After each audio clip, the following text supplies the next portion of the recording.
মানব পাচার সংশ্লিষ্টতায় dream home ট্রাভেলসের উপর যুক্তরাজ্যের নিষেধাজ্ঞা। জনশক্তি খাতে নেতিবাচক প্রভাবের শঙ্কা, ব্যবস্থা নেবে সরকার।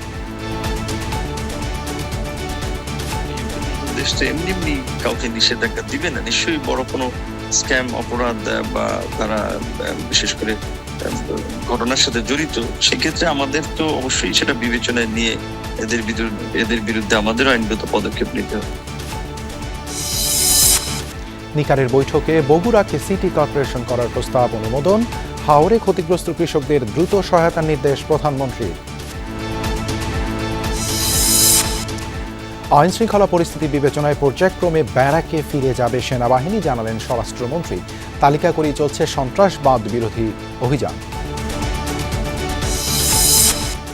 চলতি মাসেই হতে পারে বিদ্যুতের দাম বাড়ানোর গণশুনানি, চূড়ান্ত কোনো সিদ্ধান্ত হয়নি বলছেন মন্ত্রী। কমল জেট ফুয়েলের দাম।